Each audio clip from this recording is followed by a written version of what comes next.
शेजारच्या पुरंदर तालुक्याचे आमदार आपल्या सगळ्यांचे सहकारी संजय जगताप, पौर्णिमा तावरे, नीता फरांदे, ऋतुराज पाटील, संभाजी होळकर, माणिकराव झेंडे,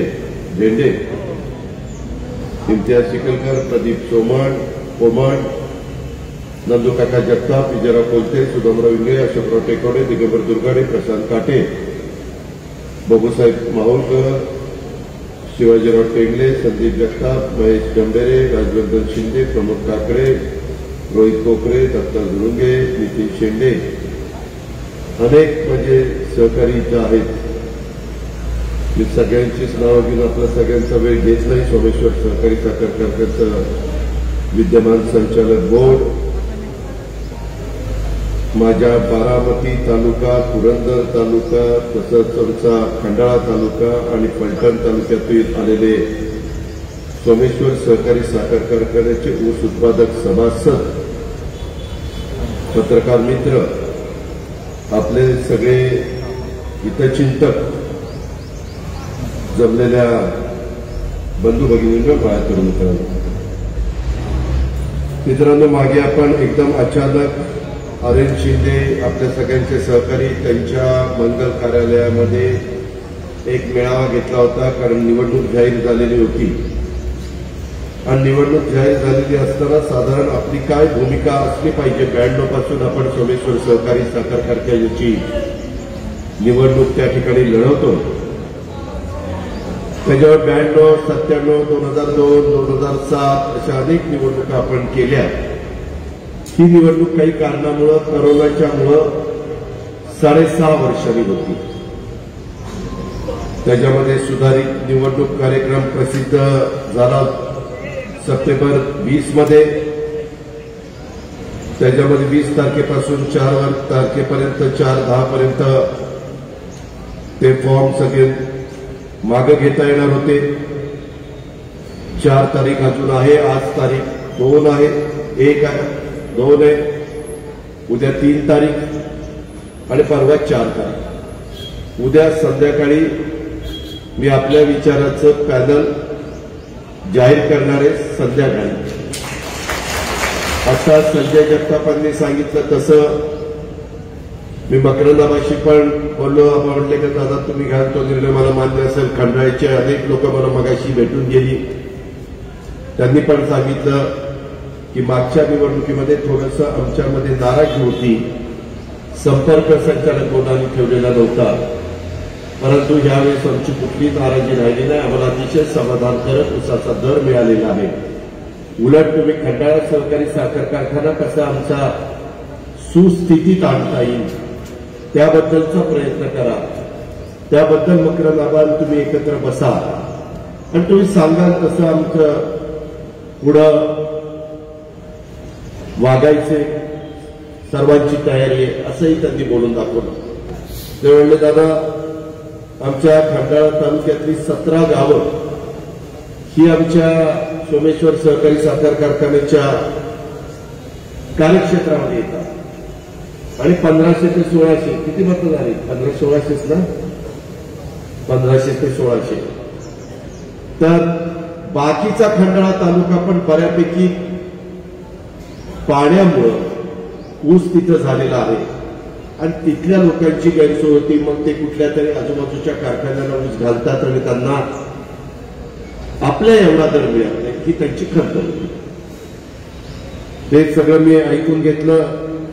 मी आज मुद्दाम वेळ दिलेला होता की सगळ्या गटातल्या सगळ्या उमेदवारांचं ऐकून घ्यायचं. परंतु सकाळपासून सुरुवात केली तरी मला फक्त 3 गट कसे संपवता आले आणि 4था 5व्या गटाच्या वेळेस 5 वाजले. त्याच्यामुळे मी वर आलो आणि मला 5 वाजता तुम्हाला सगळ्यांना मार्गदर्शन करायचं होतं.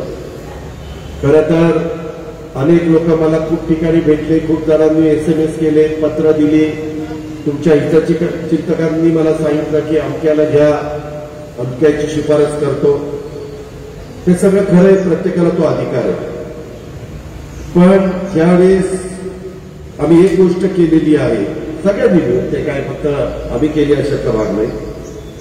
आपले मतदार 25,677 आणि पाडेगाव जर धरलं तर फलटण तालुका फक्त पाडेगावचं कार्यक्षेत्र त्याच्यामध्ये 600 वर काहीतरी सभासद आहेत तिथले, पण बाकीचे माझ्या खंडाळा तालुक्यातली 17 गावं, फलटणचं 1 पाडेगाव, 65 पुरंदर तालुक्यातली गावं आणि 68 बारामती तालुक्यातली गावं. ज्यावेळेस सुटसुटीतपणा येण्याकरता निवडणूक आयोगाला, निवडणूक अधिकाऱ्यांना सर्व उमेदवारांनी विनंती केली आणि त्याच्यामध्ये त्यांनी खंडाळ्याच्या 17 गावांच्या करता 6 मतदान केंद्र खंडाळा तालुक्यामध्येच ठेवलेली. फलटणचं पाडेगावला 2 मतदान केंद्र त्यांनी सुचवलेली आहेत, केलेली आहे. 65 गावं पुरंदरची आणि 68 गावं बारामतीची. त्यामध्ये बारामतीची किती आहेत मतदान केंद्र आणि पुरंदरची 48, 27, 4, 2, 6, 6, 15, 75, 76, 77, 78, 89, 83, बरोबर 83 अशी 65 गावं पुरंदरची. त्याच्यात एकूण 27 मतदान केंद्र पुरंदरमध्ये ठेवलेली तालुक्यात. 68 गावांच्या करता बारामती तालुक्यामध्ये 48 मतदान केंद्र ठेवलेली आहे. तिथे आता भागात राहणारे तुम्हाला ते तुमचं मतदान केंद्र कुठं आहे ते कळवलं जाईल. सोमेश्वरला ब वर्गाचं मतदान केंद्र 139 मतदार आहे. माझंही मत ब वर्गामध्ये आहे, त्याच्यावर मी पण सोमेश्वरला सकाळी सकाळी येऊन मतदान त्या ठिकाणी करणार आहे. तिथं आपलं कॉलेज आहे, कॉलेजमध्ये मतदान केंद्र सोमेश्वरचं senior college, sorry engineering college, तिथं ते मतदान केंद्र आहे. आणि तिथं मात्र जे जे ब वर्गाचे 139 मतदार आहेत ते पुरंदर तालुका, बारामती तालुका, खंडाळा तालुका सगळ्या भागातले असू शकतात. त्यांना मात्र सगळ्यांना तिथं जाऊन कंपल्सरी मतदान करावं लागेल. ब वर्गाचं मतदान त्यांचं मतदान केंद्र ज्या गावात असेल तिथं करायचं, ब वर्गाचं तिथं जाऊन करायचं. अशा पद्धतीनं साधारण निवडणूक अधिकाऱ्यांनी निर्णय घेतलेला आहे. तो तुम्हाला व्यवस्थितपणे समजावा म्हणून मी त्याचा उल्लेख केला. 5 तारखेला 11 वाजता अंतिम यादी प्रसिद्ध होणार आहे. त्याच्यामुळे 4 वाजता 3 वाजेपर्यंतच उमेदवारी अर्ज मागे घेण्याची वेळ आहे. उद्या सुट्टी आहे आणि सोमवारी फक्त वेळ आहे. त्याच्यामुळे आपण आपल्यातला काही थोड्यांनी उमेदवारी अर्ज मागे घेतलेले, परंतु ते फक्त बोटावर मोजण्या इतके. बाकीच्या सगळ्यांना सोमवारी तिथं गर्दी करतील. पण वेगवेगळे मतदान केंद्राचे त्यांनी टेबल ठेवलेले आहेत उमेदवारी अर्ज मागे घेण्याच्या करता. मला वाटतं महिलांचं पण वेगळं केलंय, ब वर्गाचं पण वेगळं केलं. असं जरा सुरळीतपणा येण्याच्या करता असं केलंय असं मला यांनी माझ्या कार्यकर्त्यांनी कानावर घातलेलं आहे. त्याप्रकारे कुठलीही नाराजी न दाखवता माझी आपल्याला अतिशय कळकळीची विनंती आहे की आपण ज्यांची नावं येणार नाहीत त्यांची तिथं जाऊन उमेदवारी अर्ज मागे घ्यावा. बारामती पुरतं मला बोलायचं झालं तर बारामती तालुक्यामधल्या अनेक इच्छुकांनी अर्ज केलेले, ज्यांना तिथं मला संधी देता येणार नाही. नंतर स्वीकृतच्या 2 जागा असतात, संघ बारामती, दूध संघ बारामती, त्याच्याचबरोबर पंचायत समिती बारामती, जिल्हा परिषदेच्या बारामतीच्या जागा, नीरा मार्केट कमिटी, त्याच्यात पण बारामतीचं कार्यक्षेत्र येतं. त्या प्रमाणामध्ये आपण बारामतीला प्रतिनिधित्व देतो. बहुतेक आता त्याची पण मुदत संपेल, त्याच्यावर ती पण निवडणूक लागण्याची 2-2 उमेदवार मिळाल्या पाहिजेत. परंतु सगळं किती केलं तर 21च्या आकड्यामध्ये हे सगळं बसवायचंय. त्याच्यामुळं आम्हा लोकांची पण फार त्या ठिकाणी तारेवरची कसरत आम्हाला करावी लागते. ही पण वस्तुस्थिती आपण ध्यानामध्ये घ्या. माझी तुम्हाला विनंती आहे बऱ्याचदा आपल्याला मोठा वेळ मिळतो उमेदवारी अर्ज मागे घेतल्यानंतर. मी तालुक्यातल्या अनेक कार्यकर्त्यांना सांगतो की बाबांनो तिथं जाऊन त्यांना समजावून सांगा, पुढं कुठं आपण सामावून घेऊ. यावेळेस तशी परिस्थिती नाही, फार वेळ नाही. कारण 5 तारखेला 11 वाजता निवडणुकीचा अधिकारी त्या ठिकाणी चिन्हाचं वाटप करतील आणि मतदान आहे 12 तारखेला सकाळी 8 ते 5 वाजेपर्यंत आणि मतमोजणी आहे 14 तारखेला सकाळी 9 ते संपेपर्यंत. त्याचं ठिकाण ते नंतर जाहीर करणार आहे आणि 14 तारखेला मतमोजणी संपल्यानंतर त्याच दिवशी ते संध्याकाळी रात्री काय तो निकाल जाहीर करतील. पण माझी तुम्हाला ही पण विनंती आहे की ह्या सगळ्या गोष्टी करत असताना आपण तुम्हाला जर उमेदवारी नाही दिली तर न रुसता न फुकता न काही कुणाला भरीला घालता शांतपणे घ्या. नाहीतर काही काही असे उद्योगी बाळा आहेत की नाही तू असंच कर, तू तसंच कर, तसं कृपा करू नका. आज मी जिल्ह्याचा तुमच्या पालकमंत्री आहे. आज मी तुमच्या सगळ्या तालुक्याला या ना त्या प्रकारे मदत करू शकतो, तसा अधिकार आपल्याला आहे. त्याच्यामुळं एवढी निवडणूक संपली म्हणजे पुढचं सगळं संपलं असं समजण्याचं अजिबात कारण नाही. हे सगळं घडत असताना साखर कारखान्याची अवस्था अतिशय बिकट आहे. महाराष्ट्रातले अनेक सहकारी साखर कारखाने अडचणीत आलेले. कारण नसताना काही विरोधकांनी पाठीमागच्या काळामध्ये आम्ही खासगी कारखान्याचे समर्थक आहोत, पाठीराखे आहोत अशा प्रकारचा प्रपोगंडा केला. तुम्ही आत्ताही बघता काही काही जण वेगवेगळ्या ठिकाणी पाहणी करायला जातात आणि काहीही बोलतात जिथं पवार साहेबांचा तसूभरसकील संबंध नाही. उदाहरण द्यायचं म्हटलं तर परवा पारनेर कारखान्याचा देता येईल, जिथं साहेबांचा काय संबंध नाही, माझा संबंध नाही. आपले माजी खासदार नानासाहेब नवलेंनी तो कारखाना स्वतः करता खरेदी केलेला आहे. त्यांची तातोड्याची मोठी प्रॉपर्टी त्यांनी त्या ठिकाणी विकली आणि तो कारखाना भाजपच्या काळामध्ये विक्रीला त्यांच्या प्रशासकांनी काढलेला आहे आणि तो आत्ताच्या काळामध्ये 32 का 38 कोटीला गेलेला कारखाना, म्हणजे 2-3 वर्षापूर्वी ही सगळी परिस्थिती. परंतु एकतर्फी बातम्या ऐकल्यानंतर तुमच्यासारख्या देखील सुज्ञ मतदारांचा किंवा नागरिकांचा, ग्रामस्थांचा वेगळा समज होण्याची शक्यता नाकारता येत नाही. त्याकरता थोडंसं विस्तृतपणे मी सांगण्याचा प्रयत्न करतोय. अनेक जण मला भेटत असतात की दादा आमचा कारखाना चालवण्याच्या करता चांगल्या विचाराची माणसं द्या. परवा तेरणा सहकारी साखर कारखाना पण 25 वर्ष चालवण्याच्या करता टेंडर निघाला. नाशिक सहकारी साखर कारखाना नाशिकच्या जवळ तिथं 25 वर्ष चालवण्याच्या करता टेंडर निघालं. 12-13 कारखाने चालवण्याच्या करता टेंडर निघाले. हे जे काही कारखान्याच्या बद्दल कारण नसताना चुकीची माहिती देऊन गैरसमज पसरवण्याचा प्रयत्न करतात. माझं आव्हान आहे की त्यांनी काही कारखाने चालवायला घ्यावे आणि चालून दाखवावे की कशा पद्धतीनं कारखाना चालवता येतो का नाही येतो. टीका करणं, वेगवेगळ्या पद्धतीनं आरोप करणं हे फार सोपं असतं, परंतु त्याच्यामध्ये लक्ष देऊन ते तोडणी कामगार, बाकीचे तिथं काम करणारे कामगार, सीझनल कामगार, परमनंट कामगार, बदली कामगार या सगळ्यांना नीटपणे एकत्र करून ती सगळी यंत्रणा राबवणं महामुश्किल काम असतं. तुम्ही त्याच्याबद्दल पुरुषोत्तम दादांना विचारा, प्रशांतला विचारा, बाळासाहेब तावऱ्यांना विचारा, कुणी चेअरमन त्या ठिकाणी सांगितलं. पण असा गैरसमज केलेला आहे की कारखानदार म्हणजे मोठे गडगंज श्रीमंत असतात, अतिशय चुकीच्या पद्धतीनं कारखानदारी चालवतात, भ्रष्टाचार करतात, असा एक वेगळा समज. वास्तविक आपण सगळे सुज्ञ मतदार.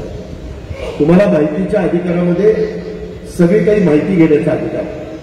बरेचसे आपले कामगार हे कामगार पण आहेत आणि सभासद पण. त्याच्यामुळे ते दुहेरी हेतूने तिथं बारकाईनं लक्ष देत असतात. त्यांना अडचणीमध्ये बाहेर काढण्याच्या करता पवारसाहेब नेहमी पुढाकार घेत असतात. आत्ताच किती टक्के वाढ दिली? 12%. आत्ताच कामगारांना 12% वाढ दिली. ठीक आहे, ती कदाचित काहींना कमी वाटेल, काहींना योग्य वाटेल, पण सभासदांना जो त्या कारखान्याचा मालक आहे त्याला योग्य पद्धतीचा भाव देत नवीन नवीन कारखान्यात सुधारणा करत मग प्रोजन असेल, डिस्लरी असेल, मग आमचं डायरेक्ट ज्यूस टू इथेनॉल असेल, बी हेवी टू इथेनॉल असेल, सी हेवी टू इथेनॉल असेल, अशा बऱ्याच गोष्टी कराव्या लागतात.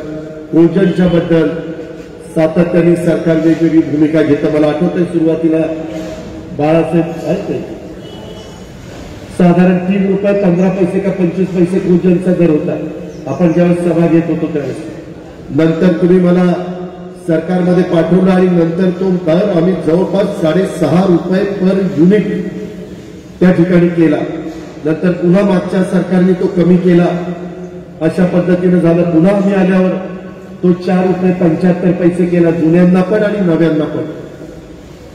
मी परवा मुख्यमंत्र्यांच्या अध्यक्षतेखाली एक बैठक झाली. कारखाने सुरू कधी करायचे, भाव कुठं कसा द्यायचा, काय द्यायचा. त्यावेळेस मला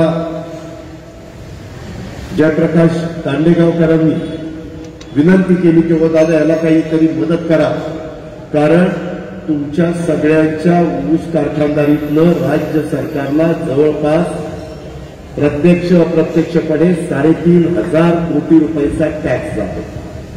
3,500 कोटीचा. एक तर 5% तुमची साखर विकली की जीएसटी तर असतोच, तो त्या ठिकाणी जमा होतो. केंद्राचा आणि राज्याचा त्या ठिकाणी आहे. आणि एक्साईजवर त्याच्यामध्ये टॅक्स असतो, ते पैसे तुम्हाला सरकारला द्यावे लागतात. अशा अनेक प्रकारच्या बाबी त्याच्यामध्ये असतात आणि त्याच्यातून तो पैसा तिकडे जातो. मग आज आमचा शेतकरी तिथं मदत करत असेल त्यावेळेस आमच्या शेतकऱ्याला ज्यावेळेस गरज लागते त्यावेळेस सरकारने पण मदत केली पाहिजे, हे माझं मत शेतकरी म्हणून आहे. मी जरी अर्थमंत्री असलो तर मी कॅबिनेटला त्याबद्दल सगळ्यांची चर्चा करून मुख्यमंत्र्यांना सांगून जे काही निर्णय घ्यायचा तो कॅबिनेट घेईल. तो काही मी एकटा माझा निर्णय नसेल, पण त्याच्यामध्ये कुठं ना कुठं कसं आपल्याला मार्ग काढता येईल त्याबद्दलची भूमिका निश्चितपणे तिथं घेतली जाईल असं मला वाटतं. आता त्या सगळ्या गोष्टी होत असताना अनेक कारखाने हे इतके अडचणीत आहेत की त्यांचे भाव 2100 रुपये निघाले. शेजारच्याच तालुक्यातला इंदापूर सहकारी साखर कारखान्याचा भाव यंदा किती निघाला? 2100 रुपये निघाला. शेवटच्या लोकांचं पेमेंट आत्ता केलं. तिथं आम्ही कुठे पॅनल उभ्या करण्याच्या भानगडीत पण पडलो नाही. काही पत्रकारांनी विचारलं का हो तुम्ही तिथं पॅनल उभं केलं नाही, तुम्ही काही माघार घेतली का? म्हणलं तुम्ही असं कसं म्हणू शकता आम्ही माघार घेतली किंवा आम्ही पॅनल उभं केलं नाही? तो आमचा अधिकार. आम्ही करू नाही तर ना पॅनल उभं नाही करणार. त्याच्या संदर्भामध्ये सगळीकडे जाऊन नाकच खूप असलं पाहिजे काय असं आमचं मत नाही. आणि त्याच्यातून तो कारखाना बिनविरोध झाला. पण सभासदांनो, सोमेश्वरच्या तुम्हाला 3100 रुपये भाव दिलाय, तिथं 2100 रुपयांनी बिनविरोध होत. आणि इथं मला एवढे फॉर्म येत आहेत आणि एवढं मला नको नकोसं करतायत की जी ती दादा आता आपण मुलाखती घेताना आता मी 3 पिढ्या साहेबांच्या बरोबर आहे, हेच काँग्रेसपासून आहे. किती दिवस तुम्हाला उमेदवारी मागायची? मला तेच ऐकायचं नव्हतं म्हणून मी जरा टाळत होतो. दादा 7व्यांदा मागतोय, आता पुढच्या वेळेस नाही मागणार कारण 70 गाठणार आहे असं काय काही ऐकवलं. म्हणलं पंचायतच. पण एवढं सगळं काय काय कुणी काय काय सांगत होते आणि आपली आपली भूमिका मांडत होते. कुणी एससी मधले लोक म्हणत होते आमच्या भागाला कधी प्रतिनिधित्व गावाला मिळालं नाही ते द्या. कुणी भटक्या समाजाचे लोक सांगत होते, कुणी महिला सांगत होत्या. त्या पद्धतीनं ते सांगण्याचा प्रयत्न करत होते. काही जण म्हणत होते की आपल्याला पुरंदर उपसा सिंचन योजना ही सोमेश्वर सहकारी साखर कारखान्याने चालवायला द्या. त्याच्याकरता संजय जगताप उद्याची निवडणूक झाल्यानंतर तुम्हाला मला जयंत पाटलांच्या बरोबर एक मिटिंग करावी लागेल, कारण मागच्याही काळामध्ये हा प्रकारचा प्रयत्न झाला परंतु त्यावेळेस सरकार आपल्या विचाराचं नव्हतं. तर त्यावेळेस जलसंपदा विभागाने एमकेडीसी म्हणजे महाराष्ट्र कृष्णा खोरे महामंडळाने तसा प्रतिसाद दिला नाही. अधिकारी म्हणले की तिथं आमची जरा अडचण आहे. पण माझ्या बरेच दिवस मनामध्ये त्या ठिकाणी येत आहे की शिरसाई उपसा सिंचन योजना बारामती अॅग्रोला चालवायला द्यायची, अॅग्रोनिटी चालवायची. जनाई उपसा सिंचन योजना दौंड शुगरचे वीर धवल जगदाळे त्यांना चालवायला सांगायची, कारण त्याचं कार्यक्षेत्र दौंड तालुका पण आहे, थोडासा पुरंदर तालुका पण आहे आणि बारामती तालुका पण आहे. अशा पद्धतीनं ते कार्यक्षेत्र आहे. आणि पुरंदर उपसा सिंचन योजना मोठ्या प्रमाणात पुरंदर तालुका आणि बारामती तालुका पण त्याच्यामध्ये येतो. अशा पद्धतीनं जर ते घेतलं तर लाईटचं बिल वसूल करणं, त्याच्यातनं जर उसाचं क्षेत्र वाढलं तर पर टनेज जसं आमच्या कोल्हापूर, सातारा, सांगली या भागामध्ये उपसा सिंचन योजना 2-2, 3-3, 4-4 टप्प्याच्या चालवल्या जातात आणि त्या व्यवस्थितपणे चालतात. तिथं यंत्रणा साखर कारखान्याची असते, कारखान्याला पण जवळचा ऊस कार्यक्षेत्रातला मिळतो. अशा प्रकारचा आम्हा लोकांचा प्रयत्न राहणार आहे. आज पण काही माझ्या 3 नंबर गटातल्या सहकारी मित्रांनी तशा प्रकारची मागणी केली की बाबा या गोष्टीचा विचार जरूर तुम्ही सगळ्यांनी करावा. कारण लाईटचं बिल भरणं, कधी पाऊस असतो कधी पाऊस नसतो, अशा पद्धतीने अडचणी येतात. परंतु आपल्या शिवारामध्ये पाणी फिरल्यानंतर कसं क्षेत्र वाढतं, कांद्याचं असेल, बाकीचं उसाचं असेल किंवा इतर पिकं असतील, हे पण तुम्ही सगळ्यांनी ध्यानामध्ये घेतलंय. त्या पद्धतीनं पुढे जाण्याचा आपला प्रयत्न आहे. संजय जगताप, आम्ही सगळेजण, दत्तामामा, रमेश थोरात, पुणे जिल्हा मध्यवर्ती सहकारी बँकेमध्ये आहोत. उद्या त्याच्याही कारखान्यात त्याही बँकेची निवडणूक आहे. त्यावेळेस आपल्या विचाराचं म्हणजे महाविकास आघाडीच्या विचाराचं पॅनल कसं तिथं निवडून आणता येईल त्याबद्दलचा प्रयत्न 13ही तालुक्यातले आम्ही सगळे प्रमुख लोक बसून अतिशय चांगल्या प्रकारचा मार्ग काढू. जसा परवा 3 लाखापर्यंत तुम्हाला 0% व्याजाने पीक कर्ज होतं, पीक कर्ज, तसं आता राज्य सरकारने निर्णय घेतला की महाराष्ट्रातल्या सगळ्या जिल्ह्यातल्या शेतकऱ्यांना 3% व्याजाचं पीक कर्ज, 3 लाखापर्यंतचं पीक कर्ज 0% व्याजाने द्यायचं. मग माझ्या मनात आलं की बाबा आम्ही जो काही 5-6 कोटी रुपये शेतकऱ्यांचे भरायचो व्याजाचे, ते आता वाचले, तर मग आता 4था लाख आणि 5वा लाख हे वरच्या 2 लाखाचे पैसे तिथल्या माझ्या शेतकऱ्यांना 0% व्याज केलं तर काय हरकत आहे. म्हणून परवाच्या वार्षिक सर्वसाधारण सभेमध्ये मुंबईमध्ये व्हीसीवर मी ती भूमिका मांडली आणि त्याचं बऱ्याच जणांनी समर्थन त्या ठिकाणी केलेलं आहे. कारण आपल्या बँकेचा नफा काहीतरी ढोबळ 350 कोटी रुपये झाला, ढोबळ. आणि मग ती सगळी एनपीएलची सगळ्याची काही विभागणी करून तरतूद करून 55 कोटी रुपये नेट प्रॉफिट झालं. बँक आपली प्रॉफिट कमवणं हे उद्दिष्ट नाही, ते प्रॉफिट हे माझ्या शेतकऱ्यांना पासऑन कसं करता येईल, महिला बचत गटाला पासऑन कसं करता येईल, ज्या साखर कारखानदारीच्या कर्जावर जिल्हा मध्यवर्ती सहकारी बँक मोठ्या प्रमाणावर त्या ठिकाणी नफा मिळवते, त्यामुळं कारखान्याला पण कमी व्याजाने कसं पैसे देता येतील, तिथं त्यांना रिबीट कसं देता येईल, याबद्दलचा पण प्रयत्न आम्ही त्या बाबतीमध्ये केलेला आहे. ही पण गोष्ट आपण सगळ्यांनी लक्षामध्ये घ्या. दुसरी गोष्ट, तुम्ही कुठल्याही परिस्थितीमध्ये एकतर्फी ही निवडणूक झाली पाहिजे. आता काय हौसे नवसे गौसे सांगतात की आम्ही पण टर्नर करणार, तो त्यांचा अधिकार आहे. लोकशाहीमध्ये सगळ्यांना उभं राहण्याचा अधिकार आहे. पण तुमच्या प्रपंच नीट चालवायचा असेल, आर्थिक शिस्त टिकवायची असेल, विस्तारवाढीचं हातामध्ये घेतलेलं काम योग्य पद्धतीनं पूर्णत्वाला न्यायचं असेल, त्याच्यामध्ये रिझल्ट घ्यायचे असतील. माळेगावला विस्तारवाढ झाल्यानंतर जे वाटोळं तिथल्या लोकांचं झालं, सभासदांचं, ते करायचं नसेल तर VSIच्या तज्ञ लोकांचा वेळोवेळी सल्ला घेऊ. यंदा माझ्या माहितीप्रमाणे माळेगाव सोमेश्वरचा दर 350 रुपये फरक आहे. गेल्या वर्षी 250 रुपयाचा फरक होता, आपण जास्त होतो. मला पण खंत आहे की मी ज्या माळेगावचं प्रतिनिधित्व बारामती तालुक्याचं करतो, त्याच्यातल्या एका भागातल्या लोकांना 3100 रुपये भाव मिळतो, तिथं आनंद आहे. पण जिथं 2750 रुपये भाव मिळतो तिथं मनाला दुःख होतं. आणि छत्रपतीला तर मला वाटतं 600 रुपये टनाला कमी. तिथं तर माझा स्वतःचा ऊस जातो, मलाच आर्थिक फटका बसतो. ही अवस्था आम्हा लोकांची. पण तिथं 2,500 छत्रपतीचा कुठे प्रशांत 2500 ना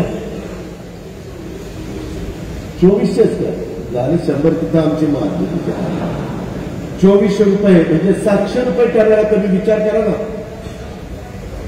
माझा जर 4000 टन ऊस जात असेल तर 728. विचार करा किती पैसे माझे कमी झाले. काय मला झोप तरी येत असेल.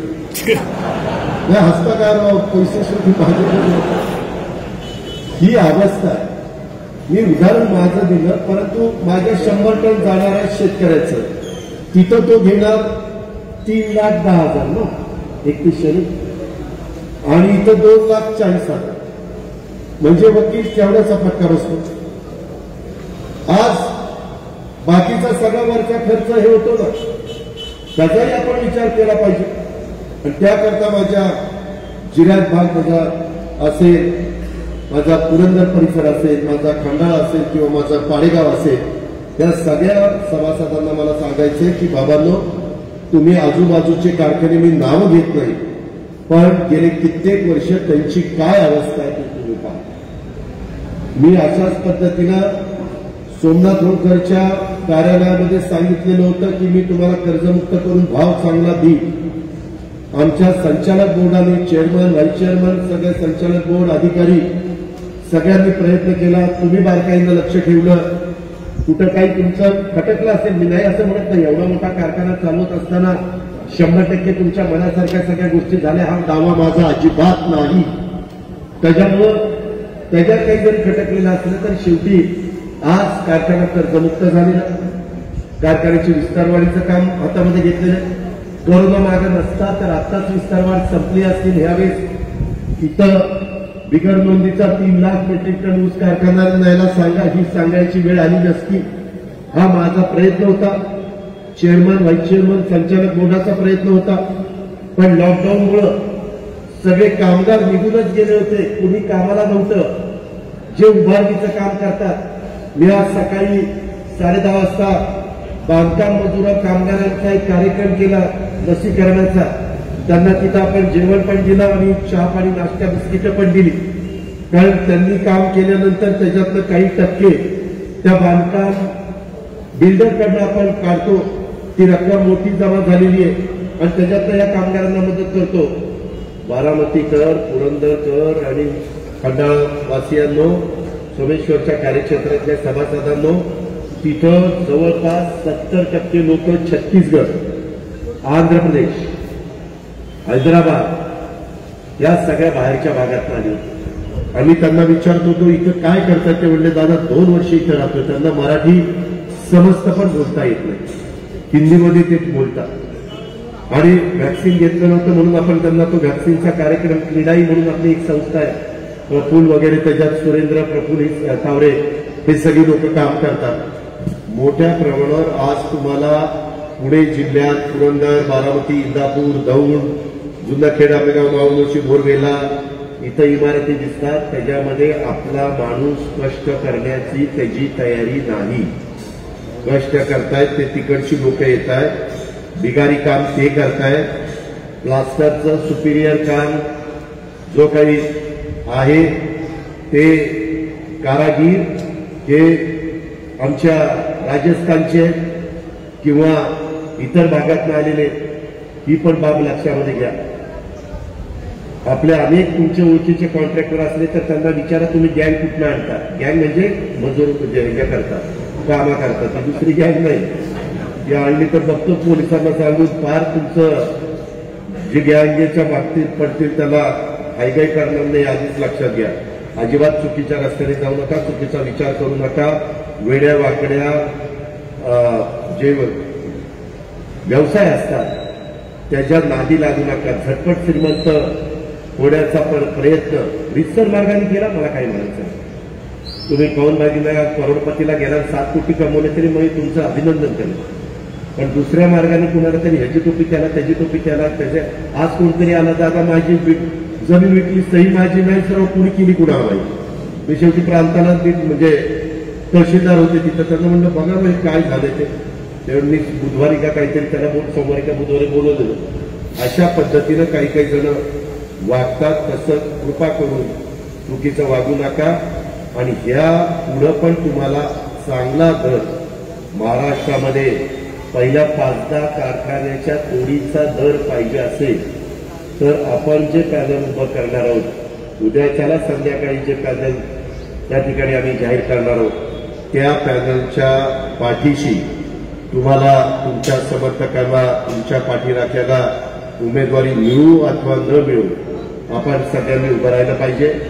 मला सोमेश्वर सहकारी साखर कारखान्याच्या कार्यक्षेत्र सोडून कठीण पुलापासून पलीकडे कारखान्याचं कार्यक्षेत्र आणि अलीकडे बाकीकडे पार काटेवाडीपर्यंत छत्रपती माळेगावचं कार्यक्षेत्र आहे. त्या भागातल्या कार्यकर्त्यांना, संभाजी सगळ्यांना सांगून सगळे जे पदाधिकारी राष्ट्रवादी काँग्रेसचे आहेत त्यांना गावं वाटून देऊन त्या त्या भागामध्ये मग नगरपालिका पौर्णिमा असेल किंवा अभिजित असेल, कुणी असेल, नगरसेवक असेल, सगळ्यांच्यावर जबाबदारी टाकायची. कुणाचे पाहुणे रावळे, कुणी ना कुणी मित्र परिवार अशा पद्धतीची लोक असतात. प्रचाराला अवघे 6 दिवस राहिलेत म्हणून मी ह्या सगळ्या गोष्टीचा उल्लेख करतोय. मी पण काही सभांच्या करता, महत्वाच्या मोठ्या गावांच्या करता वेळ द्यायचा प्रयत्न करणार आहे. त्याच्या संदर्भामध्ये समोर पॅनल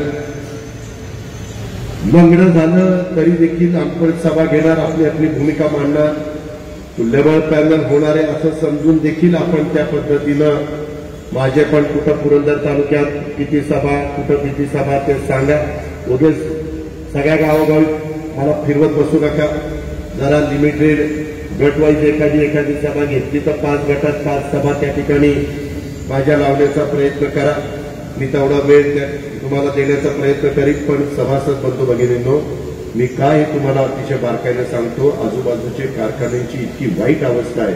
आणि आता राज्य सरकारने ठरवलेलं आहे की कारखाने अडचणीत आले तर सरकारची हमी त्या कारखान्यांना मिळणार नाही. सरकारची हमी नाही मिळाली तर त्यांना कर्ज त्या ठिकाणी मिळणार नाही. त्याच्यामुळे ज्या त्या सभासदांनी, ऊस उत्पादक शेतकऱ्यांनी चांगल्या विचाराचंच पॅनल त्यांच्या भागामध्ये निवडून देणं काळाची गरज आहे. नाही दिलं, चुकीची माणसं आली तर त्याच्यामध्ये थक हमीच्या करता किंवा कर्ज मिळण्याच्या करता जे काही गॅरंटी दिली जाते ती गॅरंटी नाही मिळाली तर काय अवस्था त्या कारखान्याची होणार आहे ह्या गोष्टीचा विचार करा. भीमा पाटस कारखाना मला वाटतं यंदाचं 3रं वर्ष आहे बहुतेक तो बंद आहे. थेऊर कारखान्याची काय अवस्था झाली, तिथले सभासद किती नाराज आहे. तरी थेऊरच्या परिसरातल्या मगरपट्टा, अमानोरा वगैरे त्या भागातला ऊस नाहीये. नागरीकरण मोठ्या प्रमाणात झालंय. पार शेवळवाडी वगैरे त्या भागात, लोणी काळबो याही भागामध्ये बऱ्यापैकी इमारतींची कामं चालली. ही पण गोष्ट तुम्ही सगळ्यांनी ध्यानामध्ये घ्या. इतर पण सोलापूर जिल्ह्यातल्या कारखान्यांची काय अवस्था, शेजारी सातारा जिल्ह्यातल्या कारखान्यांची काय अवस्था. काय होतं, काही काहींची नावं घेताना माझी पंचायत होती, लगेच उद्या हेडलाईन अजित पवारने अमक्याला टार्गेट करून त्याची टीका केली. म्हणून मला ती नावं कारखान्यांची काही घेता येत नाही. आता भीमा पाटकचं घेतलं, राहुल काय ओरडून माझ्या नावाने होणार, नाहीतरी पण माझा विरोधकच आहे. पण तरी देखील परवा मी त्याच्यामध्ये एक ICISचा विषय आणून वन टाइम सेटलमेंटच्या करता राज्य सहकारी बँक आणि पुणे जिल्हा मध्यवर्ती सहकारी बँकेला संजय जगताप आपण सांगितलं की त्या कारखान्याला मदत होत असेल, कारखाना बाहेर निघायला इतर कुठली आर्थिक संस्था त्यांना सहकार्य करत असेल तर आपण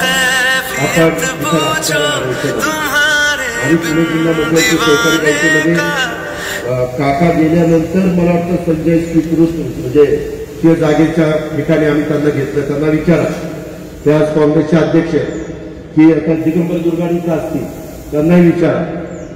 अजिबात तिथं राजकारण केलं जात नाही.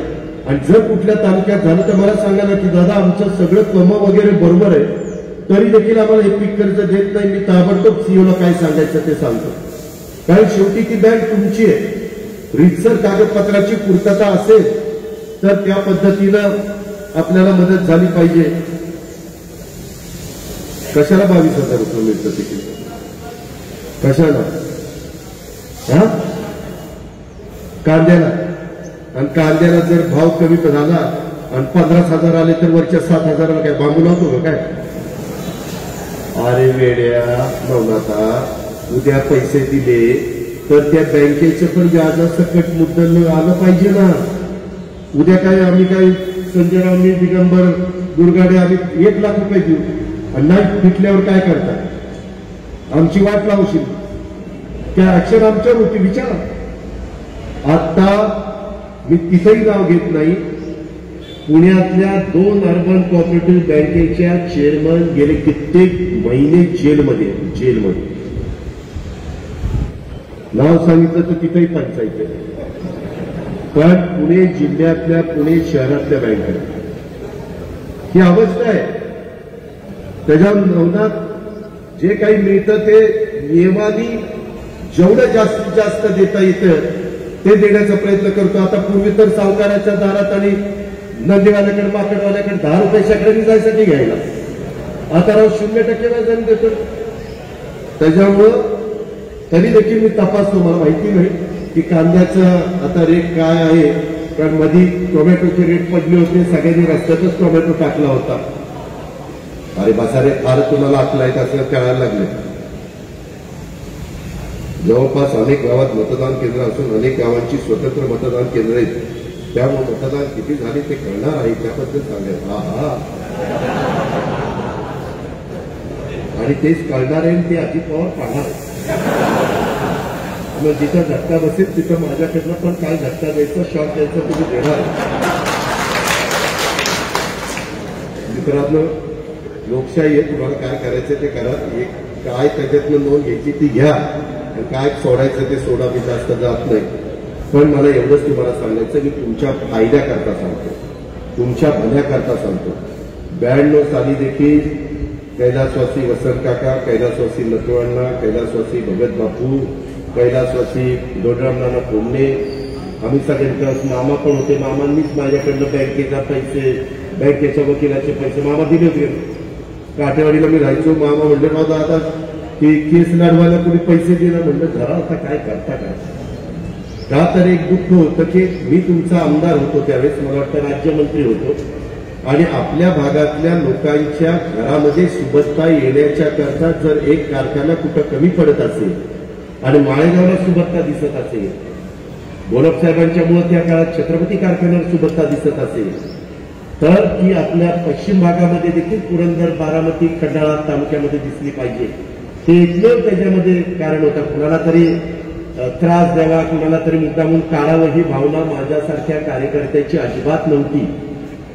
हे तुम्ही पण लक्षात घ्या. मागे एकदा तिथं निवडणूक काहीतरी बिनविरोध पण करण्याचा प्रयत्न झाला होता त्याच्या आधी, तेव्हा मी नव्हतो राजकारणात, शिवाजी अण्णा होते. या पद्धतीने या घटना घडल्या. परंतु त्याच्यानंतर काही चढउतार आले, कधी कधी आपल्याला त्रास झाला, परंतु त्या त्रासाची 2 हात करण्याचा तुमच्या सगळ्यांच्या पाठिंब्याच्या जोरावर देखील आपण प्रयत्न केला आणि त्याच्यातनं पण आपण बाहेर ताऊन सुद्धा निघालो. हा पण इतिहास कुठं विसरू नका, ही माझी आपल्याला सगळ्यांना आग्रहाची विनंती. आणि मित्रांनो, जर कुणाच्या तरी नेतृत्वाखाली एखादं संचालक बोर्ड आलं, संचालक बोर्डातले तिथले चेअरमन किंवा व्हाईस चेअरमन किंवा बोर्ड काही चुकीचं करत असेल तर मी त्यांना जाब विचारू शकतो, त्यांना सांगू शकतो की इथं तुम्ही चुकलाय. उद्या बाळासाहेब आता चेअरमन आहे, त्याच्यामध्ये काही जर झालं, मला वाटतं बोलून व्हाईस चेअरमन आहे, सॉरी आठवडे व्हाईस चेअरमन, जर काही झालं तर मी साहेब बाळासाहेबांना विचारू शकतो, आमच्या आठवडे साहेबांना विचारू शकतो, बाकीचे तानाजीराव आणि इतर सहकारी त्यांना विचारू शकतो. हे काय आम्ही लोकांना सांगितलं की साहेबांच्याकडे बघून निवडून द्या, पॅनल आले, परंतु नुसतं कुणाचं नेतृत्वाखाली पॅनल आलं नाही तर ते पाहिजे तसं निर्णय घेऊ शकतात. आणि म्हणून या सगळ्या गोष्टीचा विचार करा. काही काहींचे नावं ऐकायला मिळतात. आता एक पेपर वाचत होतो, आमच्या पॅनल आमच्या पक्षाचं उभा करणारे, त्याने मार्केट कमिटीला काय दिवा लावला हे तुम्हाला माहिती नाही. अजून मी त्या खोलात गेलो नाही. त्याचं जर सगळं पंचनामा करायचं म्हटलं तर काय होईल ते त्याचंच मन त्याला त्या ठिकाणी सांगितलं. शेवटी संस्था ही अजित पवारची पण नाही आणि इतरही कुणाची नाही, ती तमाम शेतकऱ्यांच्या मालकीची. तुम्ही आम्ही आज असू उद्या नसू. मी जसं मगाशी जे स्वर्गीयवासी शिवाजीराव अण्णांच्या सहित अनेकांची नावं घेतली, वसंत काका, नथू अण्णा किंवा भगत बापू किंवा आमचे दोडराम नाना, असे अनेक जीवाभावाचे सहकारी आपल्याला सोडून गेले. त्यांनी अतिशय पोटतिडकीनं हा कारखाना चालण्याच्या करता जीवाचं रान केलं. स्वतःच्या प्रपंचाकडे दुर्लक्ष करून तिथं तुमच्याकरता ते भांडले, त्याच्याकरता ते झगडले. ही सगळी गोष्ट आहे. आणि म्हणून माझी तुम्हाला सगळ्यांना विनंती आहे की आज संजय जगताप पण सत्ताधारी पक्षाचे आमदार आहेत, मकरंद आबा पण खंडाळ्यामधनं, वाई महाबळेश्वर खंडाळा हा त्यांचा मतदारसंघ आहे, तेही सत्ताधारी पक्षाचे आमदार आहेत. मी आज सत्ताधारी पक्षाचा आमदार आहे. शेजारी आपला दीपक चव्हाण, तो पाडेगाव त्याच्याच मतदारसंघ, पाडेगाव त्याच्याच मतदारसंघ आहे, तो सत्ताधारी पक्षाचा आमदार आहे. आपले रामराजे नाईक निंबाळकर साहेब हे सभापती आहेत. मागच्या निवडणुकीमध्ये रामराजेंनी पण आपल्याला चांगल्या पद्धतीनं सहकार्य केलेलं होतं, मदत केलेली होती. असं हे सगळं व्यवस्थितपणे जुळून आलं. आता फक्त शिक्का एका बटन आहे. आता फक्त शिक्का मारायचं काम तुम्हाला करायचंय. हे मेहरबानी करून विठ्ठलरावचे चिरंजीव, मला काय होतं बऱ्याच जणांच्या बापाची नाव माहिती पण नवीन पोरांचीच नाव मला माहिती नाही. त्याच्यावर मी विचारतो पूर्ण नाव सांगलं, मग कळतं की बापूरावचा मुलगा आहे, आमच्याचा मुलगा. हरकत नाही.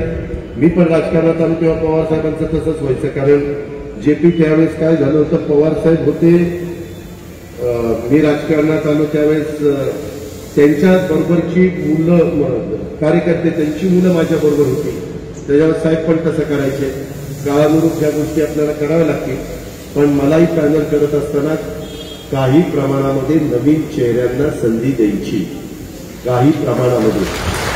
पण काही बाबतीमध्ये काही अनुभवी लोक पण थांबणार, सारखा हात कुठं बोटं देतात, थांब ना, दम काढ. माझं भाषण चाललंय ना.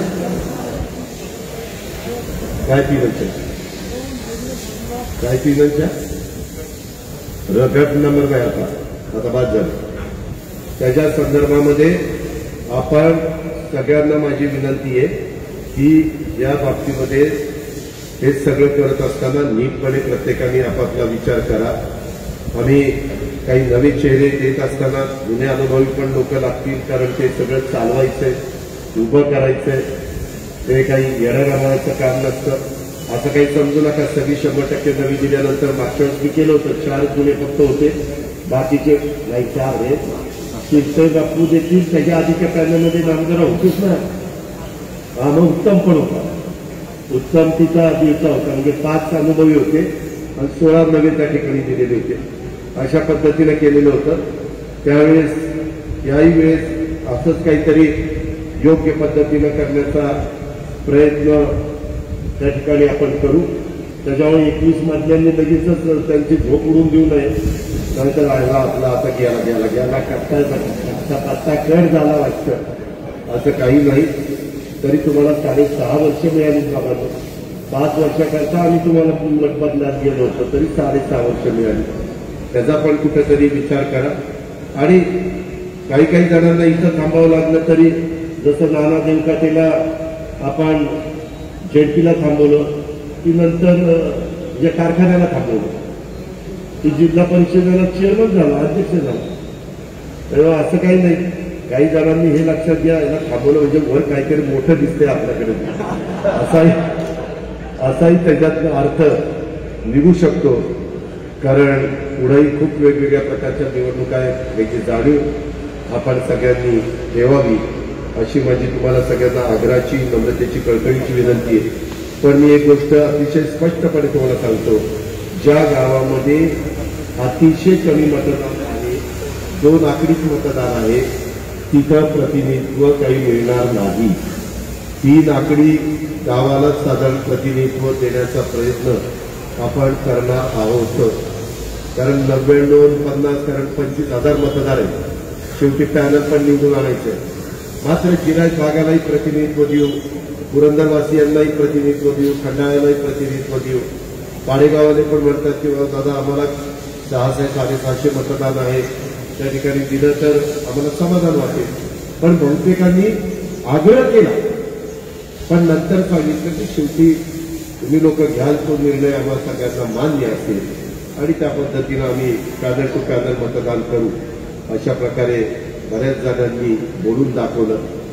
काही कॅनलच्या वरच्या पण आमच्या भागातल्या वाकी असेल, चोपडत असेल, तिकडे कानारवाडी असेल, त्या रायपत्रवाडी असेल, त्या सगळ्याच भागामध्ये तरडोली असेल, लोणीबाकर असेल, तिकडे मोरगाव असेल, त्याही भागातल्या बऱ्याच सहकारी मित्रांनी आपली आपली भूमिका इथं सांगण्याचा प्रयत्न त्या मगाशी केला. एक गोष्ट खरी आहे, 4 नंबर आणि 5 नंबरवाल्यांना मला जास्त वेळ देता आला नाही, परंतु मी सकाळपासून सुरुवात केलेली होती लवकर आणि इथं यायला मला जरा उशीर लागला. काही काही लोकांनी माझ्याशी संपर्क साधला, काही इतर पण आपल्या समोरच्या बाजूच्या पण काही लोकांनी माझ्याशी आज इथं येऊन त्यांच्या एका दुसऱ्या सहकार्याने संपर्क साधलेला आहे. त्याच्यातून काही चांगलं निष्पन्न होतंय का हा पण माझा प्रयत्न आहे, परंतु तो अतिशय मर्यादित स्वरूपामध्ये असेल तरच ते सहज शक्य आहे, नाहीतर ते अशक्य आहे. कारण त्याच्यातनंच 15-21 लोक काढणं हे मला इतकं जिकिरीचं झालेलं आहे. त्याही गोष्टीची आपण नोंद घ्या.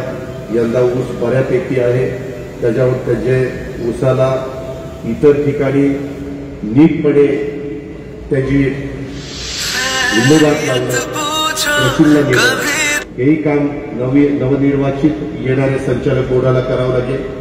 आपल्या हातामध्ये इतर पण बरेचसे कारखाने आहेत, त्याच्यावर त्यांनी ऊस नाही दिला तर करार करून दुसऱ्याही कारखान्यामध्ये ऊस व्यवस्थितपणे नेण्याची व्यवस्था आपल्याला करता येऊ शकते. त्यावेळेस आपण काही 2 कारखान्यांशी करार केलेले होते. मला वाटतं शरयू आणि छत्रपती, त्या दोघांशी डायरेक्ट कारखान्याने ऊस दिला होता. तिथं त्या कारखान्याने भाव कमी दिला, एफआरपी प्रमाणे दिला, अरे म्हणजेच एफआरपी प्रमाणे. पण सोमेश्वर सहकारी साखर कारखान्याने त्या सभासदांना 3100 रुपये भाव दिला. हनुमंता, म्हणजे 300 रुपये इकडे जास्त. जर आपलं संपूर्ण गणित आपण केलं असतं तर मी तुम्हाला सांगतो कदाचित आपण 3200 पर्यंत पोहोचलो असतो. 3200, कारण त्यांना पुन्हा ते 2800च्या वर्षी 300 रुपये देत असताना आहे त्या पैशातनंच तिकडे द्यावे लागले ना. त्याचाही तुम्ही विचार करा. म्हणून माझा पण प्रयत्न हा आहे की मला वाटतं मेरूला काम दिलंय ना, मेरूला काम दिलेलं आहे. शरद मोरे म्हणून त्याचे ते प्रमुख आहेत, त्यांनाही आम्ही सांगतो की बाबा तुम्ही लवकरात लवकर ते काम पूर्णत्वाला न्या. साधारण जानेवारीमध्ये काम पूर्णत्वाला नेण्याचा आमचा सगळ्यांचा प्रयत्न आहे. हा महिना ऑक्टोबर आहे, 15च्या नंतर कारखाने सुरू होतील 15 तारखेपासून, म्हणजे नोव्हेंबर आणि डिसेंबर असे 2.5 महिने जातील. परंतु तोपर्यंत इतर कुणाला चांगल्या प्रकारे तुम्हाला सुपा परगणा परिसरातल्या लोकांना पुन्हा मला ऐकवायचंय की ज्यावेळेस तुमचा ऊस पाण्या वाचून जळून जात होता त्यावेळेस हे माझ्या पॅनलच्या विरोधात जे विरोधक उभे होते ते काही कुणाला त्यांच्या नेत्यांना सांगायला गेले नाही. माझ्या जिरायत भागातल्या लोकांचा ऊस जळतोय, जरा तुमच्या काही कारखान्यांना सांगा. कुणी आलं नाही. त्याच्यामध्ये 6% रिकव्हरीचा, 7% रिकव्हरीचा, 8% रिकव्हरीचा ऊस हा आपण गिरधवलला द्यायला सांगितलं जगदाळेंना, आणि तिथं त्यांनी आपल्याला आपला भाव म्हणजे इतरांना जो 11, 11.5, 12% रिकव्हरीला असतो तो द्यायचं काम केलेलं आहे. म्हणजे खूप वेगवेगळ्या पद्धतीनं आपण तुमच्याकरता उपयोगी करू शकतो. त्याकरता त्या पॅनलना सोमेश्वर विकास पॅनल त्याला आपण सगळ्यांनी मतदान करणं हे नितांत गरजेचं आहे असं मला स्वतः सगळ्यांना सांगायचं आहे. लवकरच गुंजवणीचं पाणी पण पुरंदरमध्ये आणण्याचा प्रयत्न माझा असेल, संजय जगतापांचा असेल, सुप्रियाचा असेल, आमचा सगळ्यांचा चाललेला आहे. सतत आम्ही ह्यांना सांगतोय, जयंत पाटलांना, आणि त्याच्या पाठीमागे लाकडी लिंबोडी त्याचंही पाण्याचं काम सुरू करायचं आमचा लवकरात लवकर. माझा प्रयत्न आहे की दिवाळीनाथ साहेब असताना त्याचं भूमिपूजन करायचं. त्याच्यातून पार बारामतीचा इकडचा जो भाग वंचित राहिलेला आहे, मग कनेरी असेल, सावळ असेल, तिकडचं कटफळ असेल, तिकडं झैनपाडी असेल, तो सगळा टाकू आपण त्या ठिकाणी. सगळ्यांना भिजणार, पण काही प्रमाणात एकदा त्या शिवारात पाणी फिरलं तर भूगर्भातलं पाणी वाढायला मदत होईल. म्हणून ते पण एक स्कीम लाकडीच्या निमित्तानं माझ्या इंदापूर तालुक्यातल्या लोकांना, दुष्काळी भागातल्यांना फायदा होणार आहे आणि पुढं बारामती तालुक्यातल्या पण लोकांना त्याचा फायदा होणार आहे. दत्तामावा भरणे आणि मी सतत तिथं लक्ष ठेवून आहोत. त्याच्यावर तिथून पण ते आल्यावर काही प्रमाणामध्ये ऊस वाढणार आहे.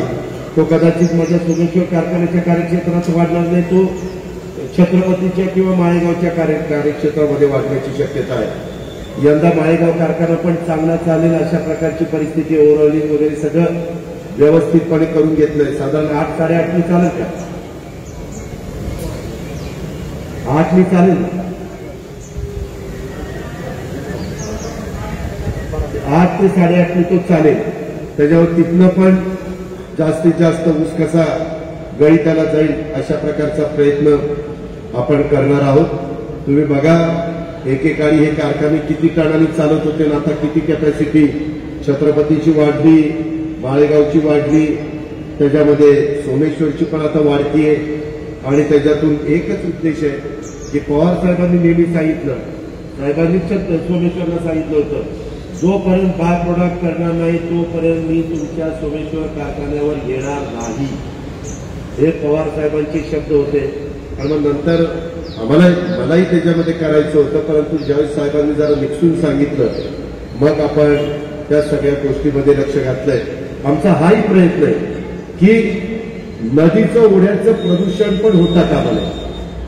बऱ्याचशा ठिकाणी आता माळेगावच्या बाबतीत काळा ओढा, त्याच्यानंतर आमच्या लिंबूच्या बाबतीत, आमच्या सोमेश्वर सहकारी साखर कारखान्याच्या बाबतीमध्ये होळ आणि तिथल्या सगळ्या नदीचा भाग, तिथं अनेकदा माझे सभासद कोराळा असेल, होळ असेल, तिथले दादा पाणी वास मारताय, अमुक करताय, तमुक करताय. आता तिथं बॅरेजेस पण आपण करतोय. ते बॅरेजेस झाल्यावर देखील नदी फुल भरलेली राहणार आहे. ती भरल्यानंतर तिथनं पण उपसा सिंचन योजनेने पाणी उचललं जाणार आहे. त्याच्याकरता पण तुम्हाला मदत लागणार आहे. अशा बऱ्याच अंशी. आणि तुम्ही मी शेतकरी, आपल्याला ऊसाशिवाय दुसरं कुठलंही हक्काचं असं पीक राहिलेलं नाही की जे इतके पैसे देणारच, हे पण आपण लक्षात घ्या. सुदैवाने ब्राझीलमध्ये दुष्काळ आहे, त्यामुळे साखरेचे दर वाढले. त्यांना चेअरमन लोकांना विचारा, साखर मध्ये 3100ची 3000, 2950 असं काही कारखाने विकत होते. साखरच विकली जात नव्हती. टेंडर महिन्याच्या महिन्याला मोकळं जायचं, पण तिथं आता शॉर्टेज झाले, जागतिक शॉर्टेज आलेलं आहे. ही सुवर्ण संधी आहे. त्याच्याकरता आपल्या विचाराची लोक पाहिजे. उद्या आम्हाला सांगावं लागलं की आता रॉ शुगर करा, रॉ शुगर एक्सपोर्ट करा. एक्सपोर्ट करताना चांगले कॉन्ट्रॅक्टर, चांगले व्यापारी हे लागतात. मध्ये वारणा सहकारी साखर कारखान्याचा कुठला तरी व्यापाऱ्याने कितीतरी कोटी रुपये बुडवले. वारणा कारखाना अडचणीत होता, शेवटी ते दिल्लीला गेले. 100 कोटी रुपये एनसीबीसीकडनं विनय कोरेंनी तिथं आणले. अर्थात ते त्यांना परत करायचे, पण अशा पद्धतीची परिस्थिती निर्माण होते. म्हणून माझी सोमेश्वर सहकारी साखर कारखान्याच्या ऊस उत्पादक शेतकऱ्यांना आग्रहाची, नम्रतेची, कळकळीची विनंती आहे की या सगळ्याचा साकल्याने आपण विचार करा.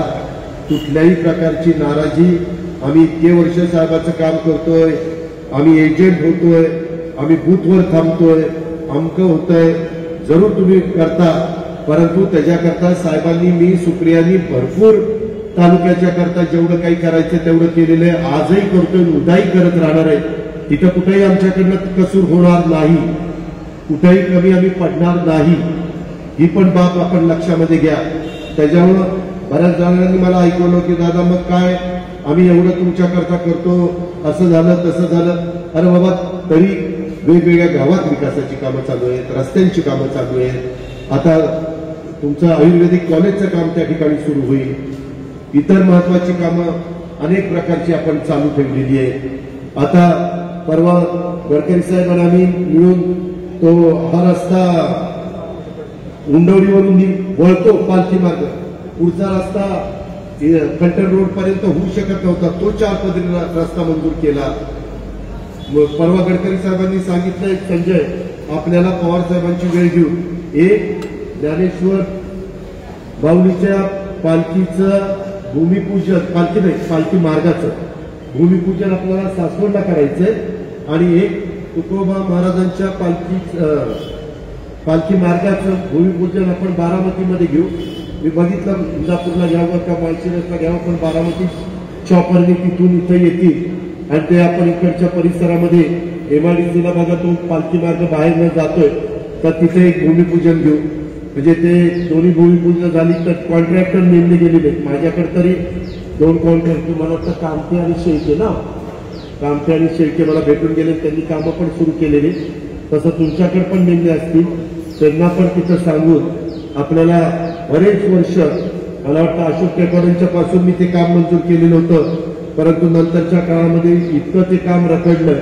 आता मात्र पालखी मार्गाच्या निमित्तानं त्याही कामाला पूर्णत्वाला नेण्याचा प्रयत्न आम्ही सगळेजण मिळून करू. कारण ती पालखी निघाल्यापासून साधारण त्याच्यातनं जात असताना हडपसरमधनं चेतन तुपे, नंतर संजय जगताप, त्याच्यानंतर थोडंफार भाग आमच्या मकरंदाबा, त्याच्यानंतर दीपक चव्हाण, अशा पद्धतीने ती पालखी पुढे जाते. आणि इकडे देखील येत असताना पाटसच्या पूर्ण म्हणजे थोडासा भाग आपल्या राहुलचा येईल पुलचा, परंतु ह्याच्यापासून पुढे वासुंद्यापासून पुढं आपला भाग येतो आणि नंतर दत्तामामाचा भाग येतो बावड्यापर्यंत. अशा प्रकारे त्याच्यात पण थोडीशी नाराजी होणारच आहे. काही म्हणतात शहरातनं घेऊ नका, बाहेरनं घ्या, काही म्हणतात इकडनं घ्या तिकडनं घ्या, पण त्याला योग्य प्रकारचा मोबदला देण्याची व्यवस्था मी सतत अधिकाऱ्यांना सांगतो. काही डिस्प्यूट असेल भावाभावांचं तरच जरा प्रश्न निर्माण होतो, नाहीतर बऱ्याच अंशी मोबदला देण्याचं काम आपण केलेलं आहे.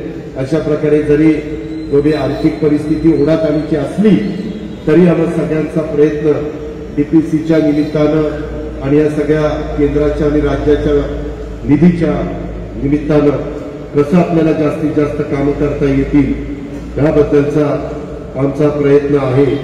माझी तुम्हाला सगळ्यांना विनंती आहे, कृपा करून पुन्हा मी सांगतो, रुसू नका, फुगू नका, मला कुणाला फोन करायला लावू नका. मी काही कुणाला फोन करणार नाही की का बाबा घरात बसलाय, जरा करा ना साहेब प्रचार, पुढे विचार करतो. मी आत्ताच सगळ्यांना सांगितलेलं आहे, आपण होऊन सगळ्यांनी बाहेर पडा.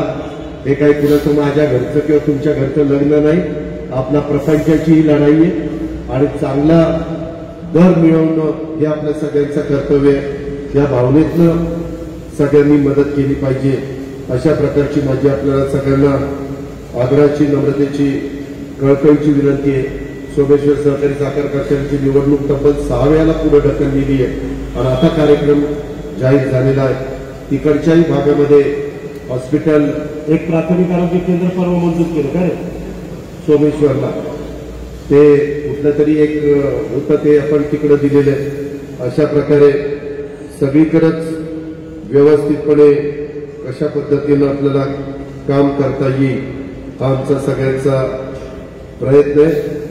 आपली सध्या डिस्लरी 7,000